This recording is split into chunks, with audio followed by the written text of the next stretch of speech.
Pagi masih basah oleh embun saat aku mengayuh sepeda tua menuju pasar. Keranjang penuh sayur bergoyang pelan di belakangku, mengeluarkan aroma khas daun yang baru dipetik. Aku menyukai momen seperti ini ketika dunia masih tenang dan belum banyak mulut yang menghakimi. Hidup di desa memberi ruang untuk bernapas. Di sini, tak banyak yang tahu siapa aku sebenarnya, dan memang itu yang kuinginkan. Orang-orang mengenalku hanya sebagai Sari, gadis sayur yang selalu datang lebih pagi dari pedagang lain. Tak ada yang tahu kalau nama belakangku panjang dan kalau ku buka dompetku bisa membuat banyak orang berubah sikap. "Assalamualaikum, Sari," teriak Bu Yanti dari warung ujung pasar. "Waalaikumsalam, Bu," sahutku sambil tersenyum dan menuntun sepeda ke lapakku. Begitu sayur-sayur rapi tertata, para pelanggan mulai berdatangan. Aku suka melayani mereka. Ada kepuasan tersendiri melihat wajah-wajah ibu rumah tangga pulang dengan senyum. Tapi pagi ini terasa berbeda. Dari kejauhan, seorang pria asing berdiri kanggung di dekat gerobak buah Pak Soleh. Wajahnya bersih, rapi terlalu rapi, kemeja putihnya dising-singkan, rambutnya seperti baru keluar dari salon, tapi matanya ada sesuatu di sana. Bingung, penasaran, tapi teduh. Aku mengabaikannya, bukan urusanku. Beberapa menit berlalu dan dia mendekat. "Permisi, ini sayur apa, ya?" Tanyanya menunjuk. "Labu siam." Aku menatapnya sebentar. "Itu labu siam? Bisa ditumis atau dibuat lodeh?" Dia mengangguk. Saya belum paham soal sayur, baru pindah ke sini. Aku hanya mengangguk pelan, lalu kembali menimbang timun, tapi dia belum pergi. "Ada sayur yang gampang dimasak?" Aku menahan senyum. Mau masak sendiri? Semacam eksperimen, lagi coba hidup mandiri. Aku melirik wajahnya. Dalam raut bingungnya, ada sesuatu yang jujur. Tapi aku sudah terlalu sering melihat wajah seperti itu. Aku tak bisa mudah percaya. Kalau baru belajar, coba bayam, tinggal direbus. Dia tertawa kecil. "Terima kasih, Mbak." Sari Praka, ia mengulurkan tangan. Aku hanya mengangguk. Dia membeli beberapa ikat bayam dan tomat, lalu pergi. Tapi entah kenapa, aku tetap memperhatikannya sampai hilang di tikungan. Hari-hari berikutnya, Raka kembali. Selalu ke lapakku, kadang beli wortel, kadang tanya bumbu.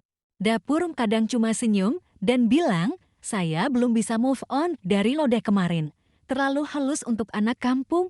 Tapi tak pernah sok tahu, tidak pamar, tidak genit. Namun, aku tetap menjaga jarak. Bukan karena tak tertarik, tapi karena aku tahu betapa perbedaan status bisa jadi jurang yang dalam. Dan aku sedang mencoba hidup sebagai Sari si pedagang sayur, bukan Sari anak konglomerat yang lari dari cinta palsu.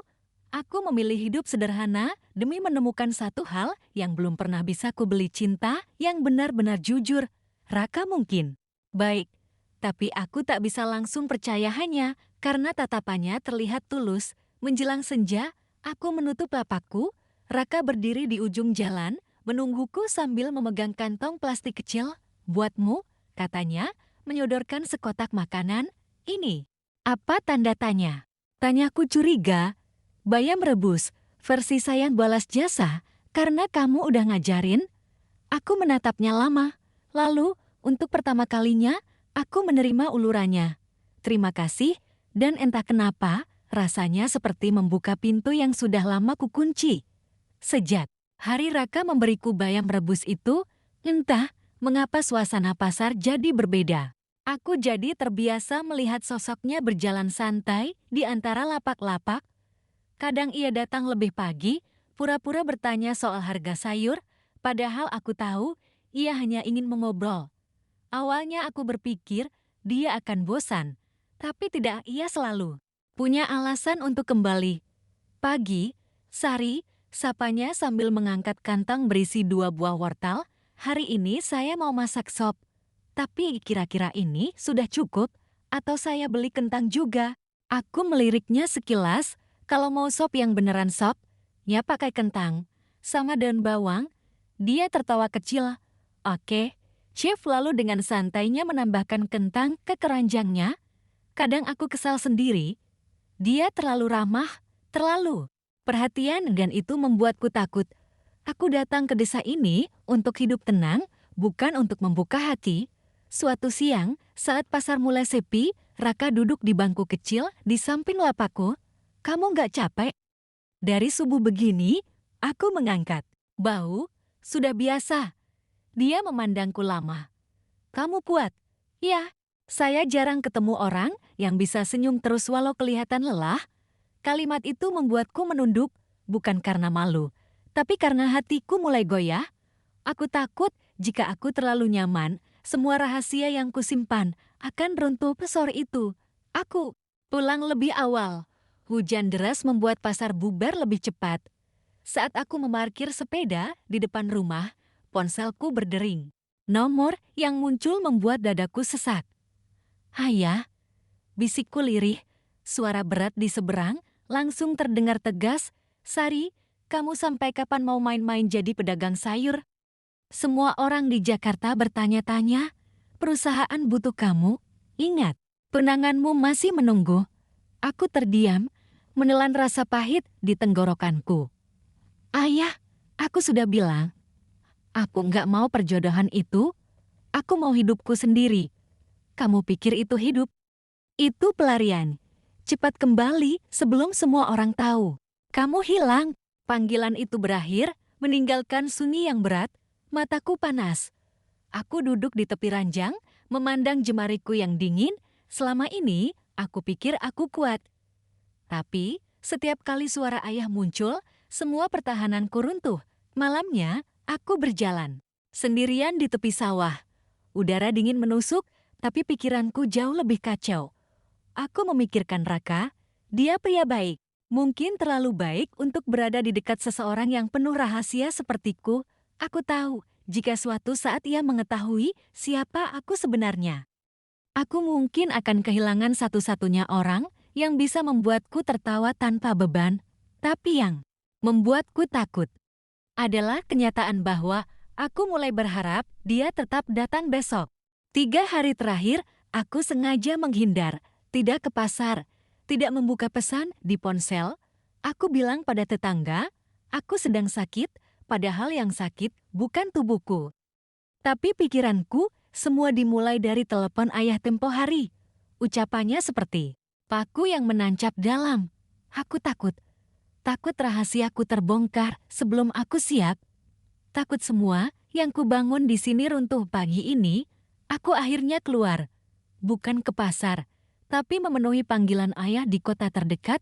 Mobil hitam berhenti di ujung jalan desa dan supir membukakan pintu. Duduk di dalamnya membuatku seperti kembali ke masa, lalu dikelilingi kemewahan yang dulu ku kenal, tapi kini terasa asing. Di sebuah kafe mewah, ayah sudah menunggu, jasnya rapi, tatapannya tegas. Sari, ini terakhir. Kembali ke Jakarta, perusahaan butuh pewarisnya. Ayah, aku tidak ada tapi, nada suaranya memotong. Dan jangan dekat-dekat dengan orang yang tidak selevel denganmu. Aku tidak mau nama keluarga kita jatuh. Kalimat itu seperti tamparan.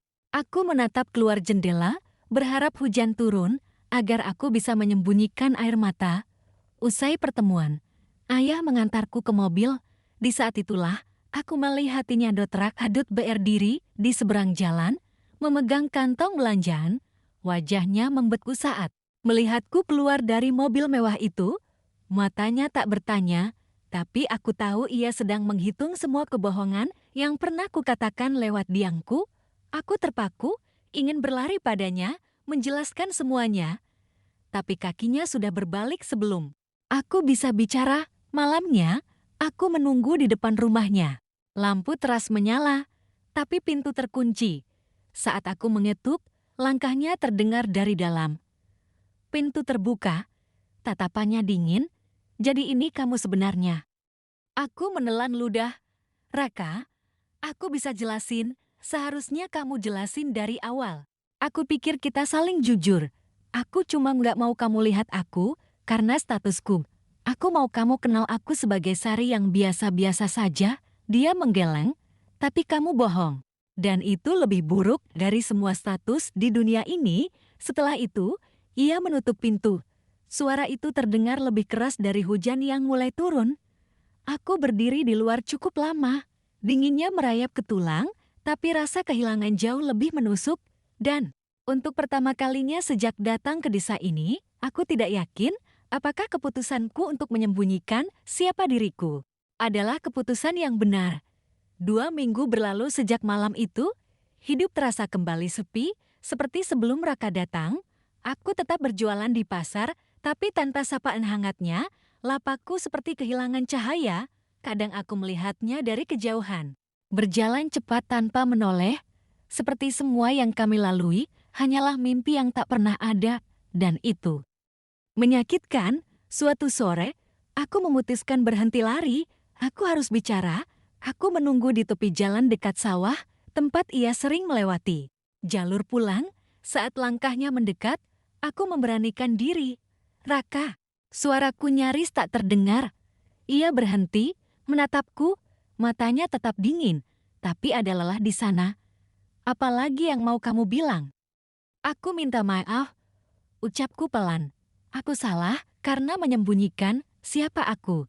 Tapi semua yang kita lalui, semua tawa dan obrolan itu bukan bohong, itu aku yang sebenarnya. Dia terdiam, seperti menimbang kata-kataku.